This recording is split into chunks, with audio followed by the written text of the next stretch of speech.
Hello, hello, hello, and thank you for watching Women Are Talking TV and Radio. I'm your host and producer, T. Billy Martin, and this is Women Are Talking's first podcast simultaneously with the television show. And I'm very proud for my first guest to be one of the coolest dudes I know, Martin Kennedy Ross. I'm going to use all of them.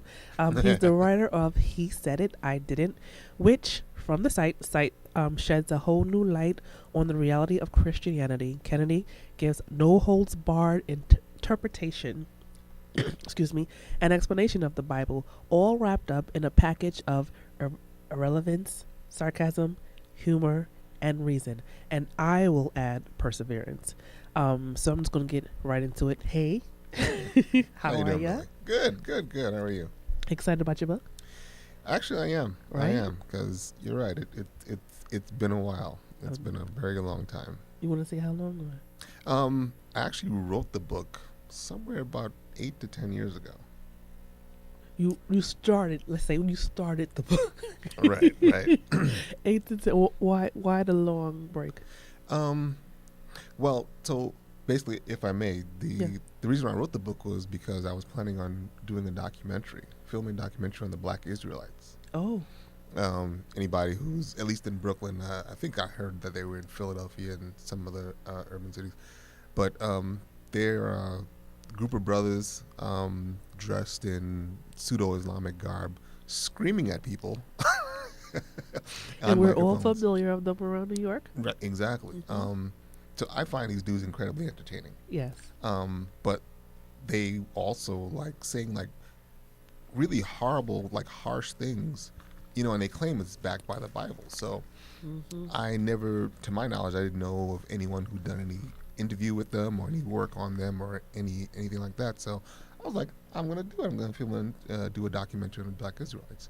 But I knew that I couldn't just go in, blind. I decided to arm myself with information. So I was like, well. Armed with words? Yeah. Because I'm like, if they're saying God is blessing people for massacring, 10,000 folks, and I didn't think that was true. Right. I'm like, I have to know where in the Bible that they're saying it, and maybe they're misinterpreting what was written in blah, blah, blah. So I'm like, I need to read this. Right. Before I got out of Genesis, everything I knew, because I was raised Catholic, I went to Sunday school, I did my confirmation, my communion. So I had some knowledge of God. Yeah. And so everything they were saying, I'm like, I never learned any of this stuff. Right. But when I started reading the Bible, I started to realize that all the stuff that I learned in Sunday school and all the stuff that my mother had been telling me for years were over here, but what was in the Bible was over here. So I'm like, this is fascinating to me. Right. And my next thought was do any other Christians know about this?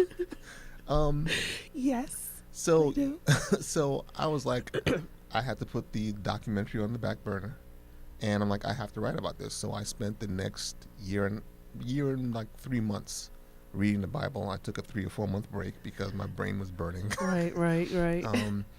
And so I wrote it, and then of course I tried to get it published. I tried to go the traditional route, and a book is like an album. You can't go to a publisher and hey, I got a book. You need to get an agent, and I tried to get an agent.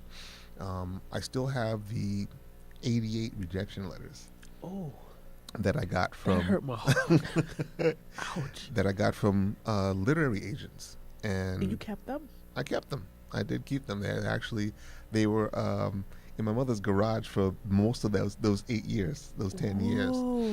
And when I decided to try again, I fished them out and I found them, so I have them with me. But yeah, so after I tried and I got all these rejection letters, I kind of let it go. I didn't want to do self-publishing back then. For some reason, I thought that wasn't real publishing. I want someone to pick me up, and they didn't. So I let it go. I went on to other things. I did a couple of movies, stuff like that. And it wasn't until last year I decided that it was time. It was time to try again. And this time I was like, you know what? I just need to get this out there. So I'm going to do self-publishing. And that's what I did. And that's how the book came about this time around. Well, Hey, when you say self-publishing, kind of you feel more involved. You feel more like I don't want to say rectified, but you feel more accomplished in getting it published because you did it. You did it on your. You didn't have to rely on someone else's say on when your book will be released and whatever to what degree. You had total control of how you could have put it out. This is true. Like actually, the cover of the book I designed myself. The cover of the book. Yeah. For those that are listening, just go to the YouTube page to see what I'm showing the camera.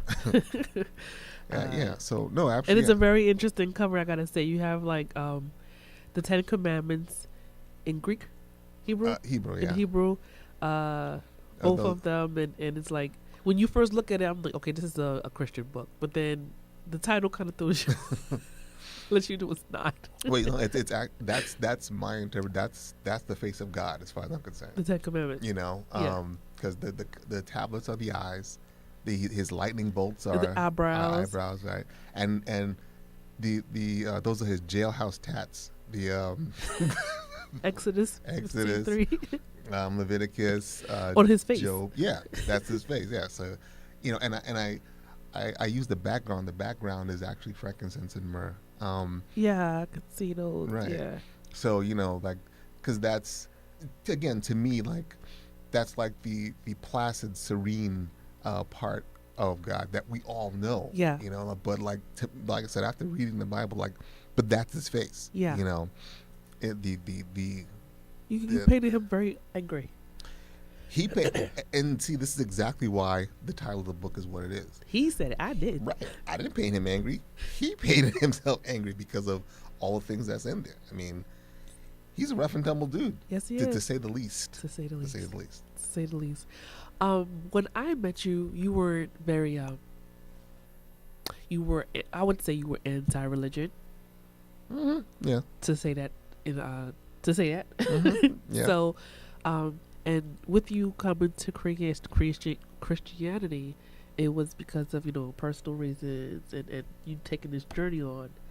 Do you feel like you missed out on not reaching? Well, maybe I haven't come to Christianity. This book says it's a biblical book report. Brooklyn style. Brooklyn style. Yeah, the Brooklyn style is the key. So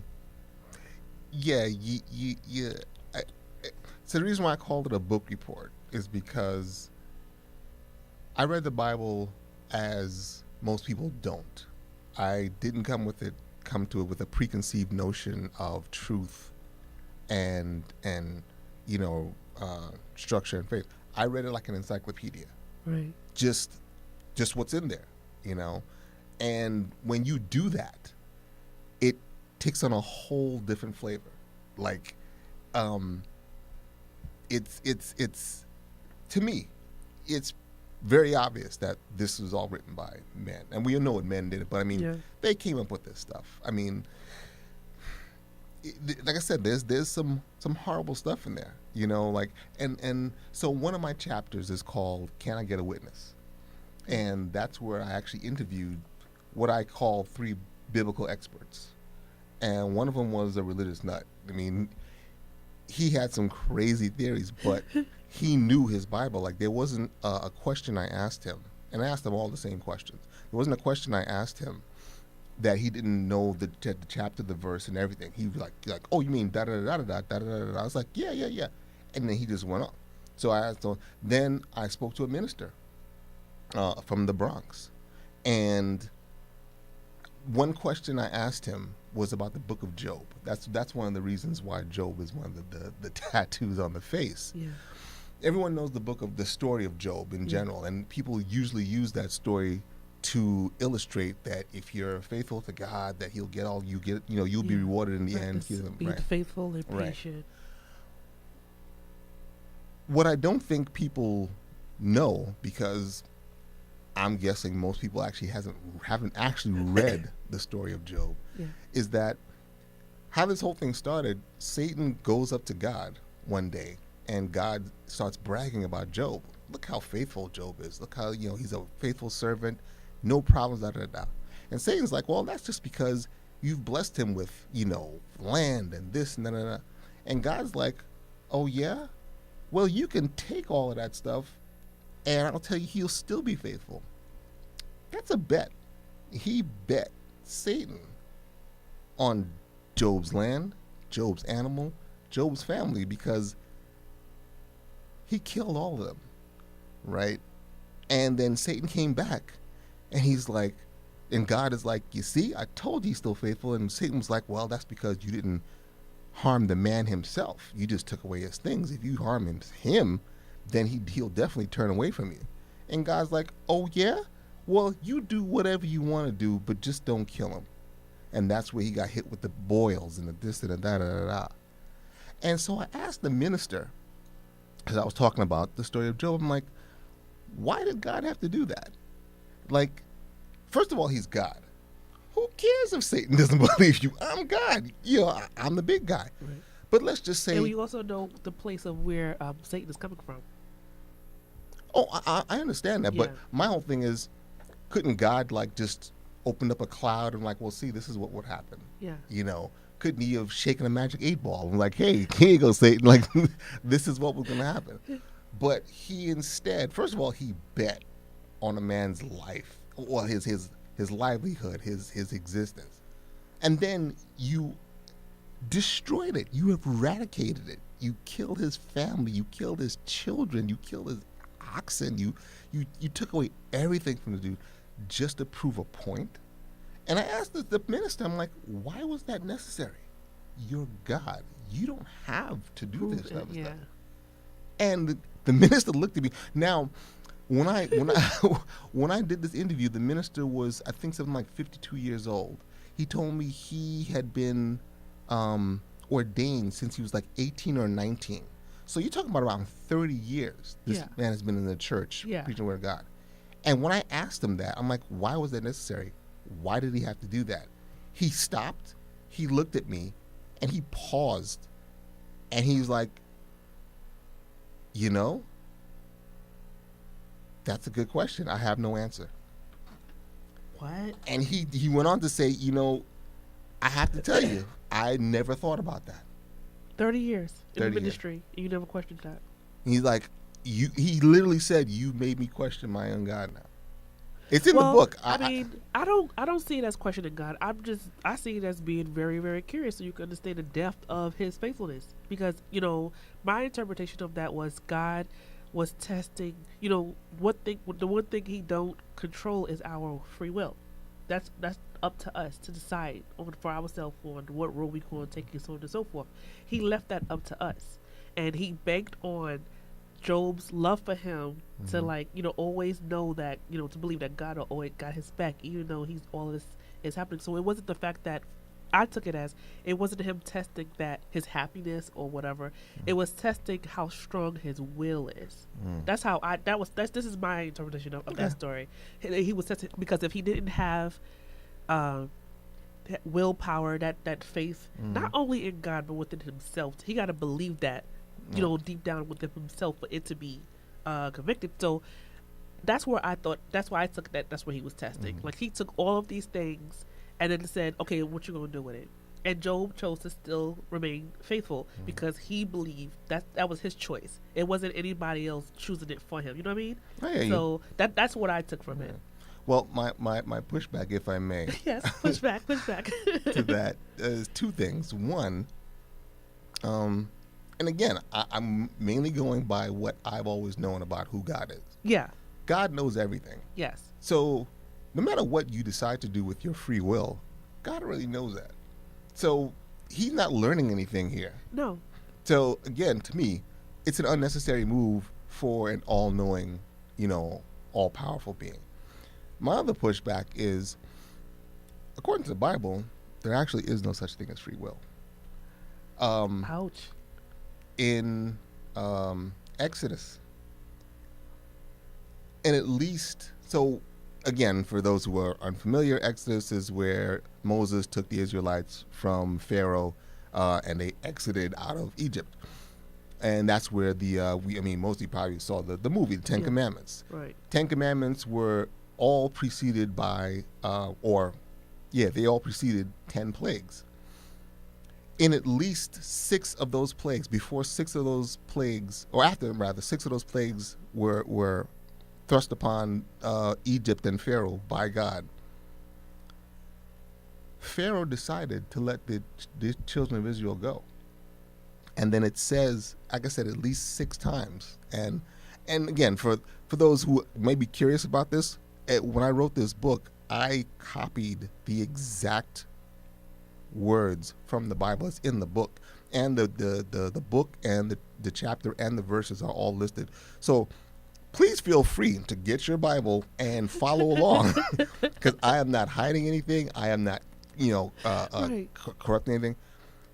It says, and God hardened Pharaoh's heart so that he would not let the children of Israel go. You can try and twist that any way you want, but when you say that 6 different times, it's pretty clear Pharaoh wanted to do something. God hardened his heart and bade him do something else. So Pharaoh didn't have free will. So free will is a fallacy. So again, this is what I'm saying, and that's one of the reasons why I chose to, I initially wrote this book because I'm like, holy crap, this is some amazing stuff that anybody knows. But when I decided to publish it last year. Wait, hold on one second. Hold on. Sorry about that. Cut it off real quick. I just had to make a run. Okay, and we're back. Yeah, so basically, as I was saying, you can try and twist that around, but, and God hardened Pharaoh's heart so he would not let the children of Israel go. So, like I said, that's why I said I have to push back on the Job story with free will, because a lot of people, that's usually the answer when something kind of wild happens in the Bible. Oh, well, they had free will to do it. I'm like, but what about Pharaoh? Yeah. And obviously, if Pharaoh didn't have free will, God chose at that moment to not give him free will. That means he can choose at any moment to give people free will or not give them free will. Yeah. So when they're butchering and they're raping and they're pillaging, it's not free will, or it's free will, but God let them do it anyway because he didn't let Pharaoh do what he wanted to do. Right. So again, it all comes back on God. Again, if you believe that this is how it all went down. Well, people will listen to this or read your book and think that you're anti without actually listening to what you're saying. Mm-hmm. And the reason why I say that, because I'm sure you come across Christians that's just one-sided. Sure. And they believe what they're going to say they believe and go by what they say they go by, without wanting to hear any type of a doubt or more to it. You know what I'm saying? You know the Christians I'm talking about. And they won't take it all in because they're feeling like, oh, you're talking bad about God. Mm-hmm. Knowing you the way I know you, and then listening to you and knowing your story as well, and I have a relationship with God. I don't feel that way at all at any point in passion. And if anything, it opens up a conversation on how well we do know our God. It doesn't make me doubt him any less, and that's fine. But it makes me question, it does not just makes you question God, but the people who wrote the Bible and exactly how much of it I should take in, I should not take in, or whatever. Because the Bible is not just, it's just one source. It's actually a couple, that you can put together for it to be one. And whatever. So it all kind of is up to you, the individual, to go reach out and get that knowledge or that, and take it all in and make it all mean whatever you need to be for yourself. I mean, first and foremost, and even before I wrote my book, I used to tell people, most of my friends are Christians. My mother and father love Jesus. Right. For whatever reason, it just never stuck with me. Yeah. I was always thinking, like, that doesn't make any sense. I don't like that. And it's not because of the religion, it's because of the people. Right. And so I always say, I'm like, if going to church and believing in God keeps you off the bottle, keeps you from hitting your wife, keeps you from climbing in someone's window to get their TV, fine. Beautiful. Do what you gotta do. But like I said, I'm just like, I've had some friends who would say to me like, oh, well, you can't do anything without Jesus, and you're going to hell because you don't believe that Jesus is the Son of God. I'm like, yeah, People like that do that, it makes me question how much of a Christian they are. Well, again, what is a Christian? That the same that, and again, to me, that's one of the problems with interpretation. That's why we can have people who believe that killing is okay because God said so, and other people who believe mass that murder, right, and they, or like, and another reason why I decided to put this book out now is because, like I said, I started thinking of people like the gay community. Remember the big thing with the Down Low brothers. Yeah. Back a few years ago. The 90s. Right, exactly. We know the black community has a big issue with the homosexuals. Yeah. And because of religion, though. Exactly. It's religion based. Exactly. It's not because of community based, it's religion based. Exactly. And I'm like, there are people who are basically, they're trapped by their religion. They can't come out to their family because they'll be disowned. They can't come out to their, to the community because of this whole thing that, and these are one of the things, like I said, when I listened to the Israelites, the day I decided to do this documentary, it was when the Israelites were literally screaming across Fulton Street to two gay dudes that were standing across the street in the corner, and they were screaming at them, telling them that we have to kill you. Oh my God. You better be glad I wasn't with you. but see, the thing is, it's in the Bible. It says, if a man layeth with man, as he said, lays with womankind, it is an abomination and they have to be put to death. If you, what was the other one? If your kid gives you back talk, you can get the elders of the community to stone your kid to death. It says this. But would you do it? Again, that's your choice. It is your individual choice. Individual choice. Right. If you believe in that. But I've talked to people who said they believe every single thing in the Bible is completely true. No, not one sentence is wrong. And I'm like, okay. But what about, because I read somewhere in your book, I forgot if it was under the author or the book excerpt, where you expound, probably isn't it when you're expert, where it says how some parts of the Bible contradicts itself. Oh yeah, that was the third person I interviewed, a theological professor. Yeah. And he actually agreed with me. He's like, most of the Bible is made up. He says he still believes in Jesus. I do too. He loves I believe Jesus. in Jesus. I believe he died on the cross for my sins. I believe my relationship with God is the most important relationship that I have. But I honestly don't believe everything in the Bible is accurate. Like, I'm gonna, you brought up homosexuality. I don't believe that we are not to love them as though that we love ourselves, because that's one of the 10 Commandments, to love thy neighbor. Right. And, so I just feel like, for me, Christianity can be highly hypocritical when it comes down to those that are non-Christian. And especially when it comes down to sex. And I'm not saying this because, I'm not a lesbian or nothing like that, but I am a supporter of the LGBT community. And I also love my God. Like, my son's godfathers, they're an open gay couple, and I love them to death. I have girlfriends, who are lesbians, who's been in my life, forever and a day, and I love them to death. Right. I can honestly say that the most Christian folks in my life, the duration of my life, who has been kind and loving and good and encouraging and supportive, and everything that you expect from a Christian, was from a non-Christian. What's so funny you say that? When I used to work here at Brick, I used to be the producer for a Christian show. It was a female reverend minister. Oh, don't say it, child. She might not listen to the show. Not gonna say her name. We might know who she's talking about. But she did the show, and I was, I was, like I said, I was director and producer of the show, and I was helping her get her Facebook page together and all that stuff. And she said to me, she's like, you've been better to me than almost any Christian person that I know. See. And that's I'm like, because, and that's like towards the end of my book, I'm like, if you even paused on what you believed about the Bible and God after reading my book, then just know that you are in control of your life. You make the decision. It's not in anyone's hands. It's not anybody above watching you, protecting you. if you don't kill anybody, it's because you chose not to. If you chose not to, If you chose to get a bachelor's degree and graduate, it's because you chose to do that. Right. You know? Yeah. And I'm like, because I said to people, I'm like, Billy, I've never been to jail. I have virgin lungs. I've never even smoked a cigarette. I'm like, how is it possible for me to do all of this without, God as my co-pilot? Right. Because I chose to. Right. You know, and that's part of the reason I'm like, and that's why the main thing about this book is choice. Right.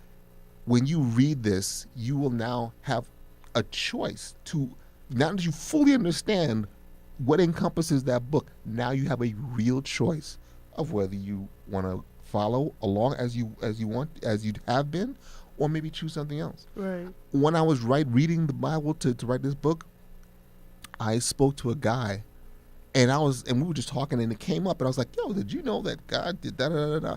And he was like, "Oh yeah, man, God is ruthless. He'll gullet. He'll tell you down." And it's like, and I was like, well, "Okay." It was no argument because he knew what was in there, right. and he was cool with it. So let me ask you a question: Mm-hmm. Do you believe that there's a such thing as an 100% Christian?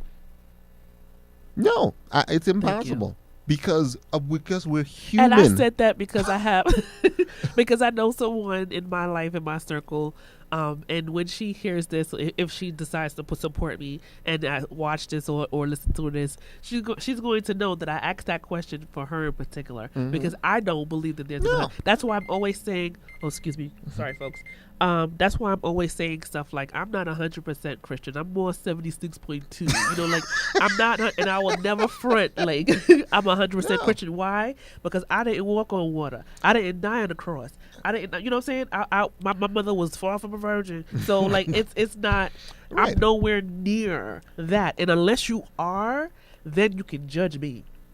Yeah, so and that's just how I feel. You can't, unless you did that, then you can judge me. Until then, you're gonna stay late. I mean, you can try as best you can, and even that sometimes, I'm like, are you really trying? Are you really? Yeah. Or you just having a good time and knowing that you can ask for forgiveness later? Like the ones that, and we all know who they are, from Monday to Saturday. They're the biggest sinners on earth, and on Sunday they the leading the choir on Sunday. Like, no, I had a while ago, my first job, I had a manager, and we got into this discussion. He had 2 girlfriends. Oh, right? okay, Pam. And of course, having sex with both of them. But he was like, no, I'm a Christian. He was Cuban too. He had a thick accent. I'm a Christian. No, I try. I try to be good. But you don't, just things happen. And I told him, I was like, I tried. if there's a God, he knows that you're lying right now. And you're going to hell on roller skates. You do understand that, right?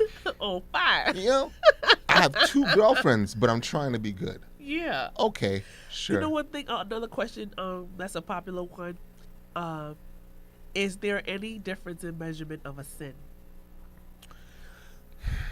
It really just, to me, there is, but like I said, I'm not a Christian. I'm not a scholar. Like I said, I read the book. I didn't study it, Yeah. But, But now that you're more familiar and comfortable with the Bible, what you took from it, would you say that, there's some sins that are just bigger or smaller than the other? To me, absolutely. I mean, yeah, that whole, taking a penny from someone's pocket or killing their mother is the same sin. No, it's not the same sin, there's I absolutely, there are different levels, and of course, and I mean, there's so much that goes into it. Yeah. Circumstances, intent, the degree, what it is. There's just too much. There's just too much. So no, there's no way all these things are equal. The reason why I ask that is because, like one of the 10 commandments are thou shalt not lie. And as simple, it's probably what the shortest commandment in words and whatever. But the reason why, for me, that's one of the most important commandments, because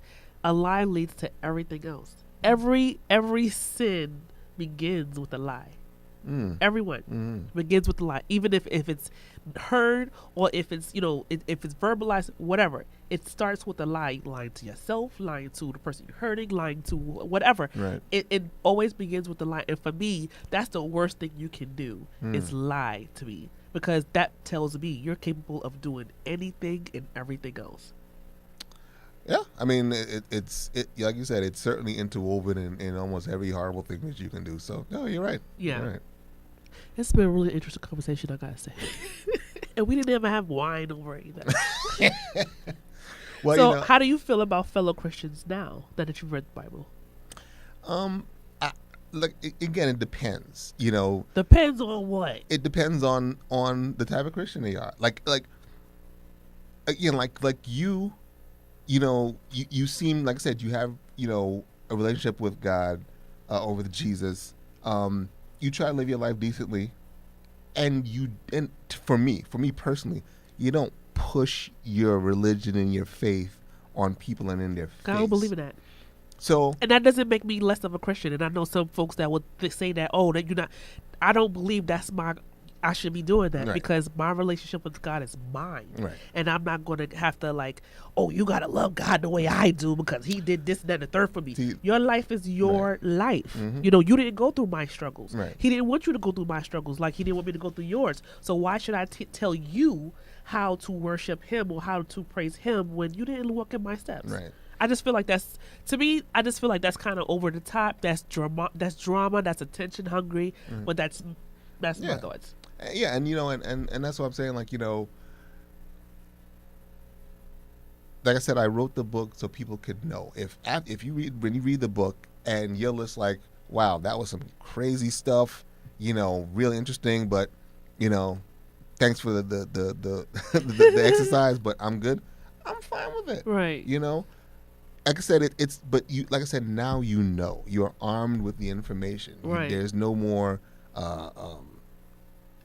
Just giving you the roses and the petals and all the and again and that's fine.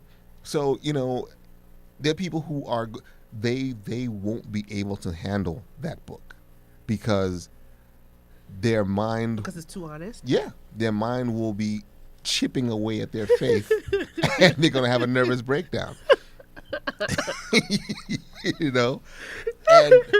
And that's fine. And just really quickly, whatever I do, be it my movies, be it the book, be it the artwork, I have 3 tenets of creativity that I always try to put: entertain, educate, agitate. Because I feel like if I'm able to do at least 2 of those 3, then I have your attention, and you're at least going to hear what I'm saying. Right. And that book is completely enveloped in all 3. And one more time, what's the name of that book? It's called He Said It, I Didn't. And where can you find it? It's on Ex Libris website. That's my publishing company. And it's also on Amazon. The full title is He Said It, I Didn't, A Biblical Book Report, Brooklyn Style. And it's on social media? Yes, it's on my Facebook page. Actually, I'm having some T-shirts made, some more promotional items. So just check that out. So it'll be on the website, hesaiditididn't.com. You can go to that right there, and you'll get the book. You can get the hardcover, you can get the softcover, and you can get the ebook. For the millennials out there who don't know what a book actually is. Hey, I'm not a millennial, but I like the ebook now. I've always got an ebook. Well, you have that softcover now, so you can hold it and and word, and I can brag about it. Yeah, my fingers burn. I'm like, we didn't even get the chance to talk about your comedy. I know. But that's another day. That's another day. We'll come back definitely. Yeah, absolutely. And what are your future goals for this book? What do you want to do with it? All right, is it going to turn into a film or is it going to turn into a play? Funny you said that. Since there's no, structured linear story, it'll be hard to turn into a play or a movie. However, okay. While I was writing that book, when I got to the New Testament part, for something I wanted to write about, I actually started watching Passion of the Christ again. Oh my gosh. And I wrote about it in the book. To me, it's one of the most hilarious, and when I say hilarious, hilariously ridiculous interpretations. You going to hell. Hilariously ridiculous. I mean, again, I don't know if people have seen this movie, but Jesus got beat for about 10 on-screen minutes. Real time. Right. They're whipping him. Then they cut to a scene outside of the area where they were beating him to Mary Magdalene, I think, was talking to somebody else. And you heard him still being beaten. It was ridiculous. So it got me to thinking. I made a movie, and I took it to the Black Film Festival in Miami in 2011. ABFF. Exactly. And I started asking people, I'm like, what would Jesus be like if he came back here to earth, now? And everyone was like, oh, well, he'd be a freedom fighter, or he'd be feeding the hungry and clothing the homeless. That would be my answer. What would your answer be? He'll come back bitter as hell. He would come back. First of all, he probably come in the middle of winter, so he's gonna have a Shirley on. Like he's gonna come back, like, to come back to this world and see what we have, how far we have gone, how far we have not gone. He would be all types of mad. You mean to tell me I took a 10-hour ass whooping and died on this cross, asking God to forgive them for they know not what the hell they do, and y'all still acting up? I would be bitter. Actually, that's why I ain't Jesus. That's why I ain't Jesus. I will be bitter as hell. I'll be throwing fireballs at everybody. Like, as soon as I come off the daggone elevator cloud. So, first of all, thank you for having a different answer than almost everyone else I asked. But I'm being honest. No, but that's actually an excellent point, and I actually bring that up in my book. But when I asked everyone else, well, I told you what they all said. Yeah. But, again, good answer, by the way. But mine is a little bit different. I'm like, considering what he went through. Considering what he went through. I'm like, to me, Jesus would have post-traumatic stress disorder.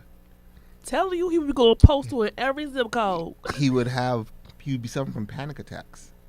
He might be suffering from depression. And he would have parental abandonment issues.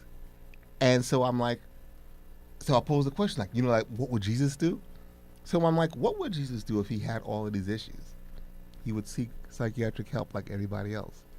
I've written a movie where Jesus comes back and he has to go see a therapist to deal with the issues that he suffered in the New Testament. Okay, we're going to talk about that later. I'm going to make sure you get them details right. We're going to talk about that later, definitely. But that is the end of our show. I got to come to it. So everybody, be sure to visit HeDidItIDidIt.com. He said it. I did it.com to follow everything Kennedy Ross and his book on where and when he'll be touring. You will be touring, right? I will, yes. I'm setting that up. Okay, good. Setting it up starting in Brooklyn? Of course, yeah. Okay. I may know a story you want to use. I'm your host and your producer, T. Billy Martin. And just a reminder for you to join Women Are Talking on Facebook and subscribe to us on YouTube in case you missed us here. Until next time, thank you for watching and listening. Bye. Bye.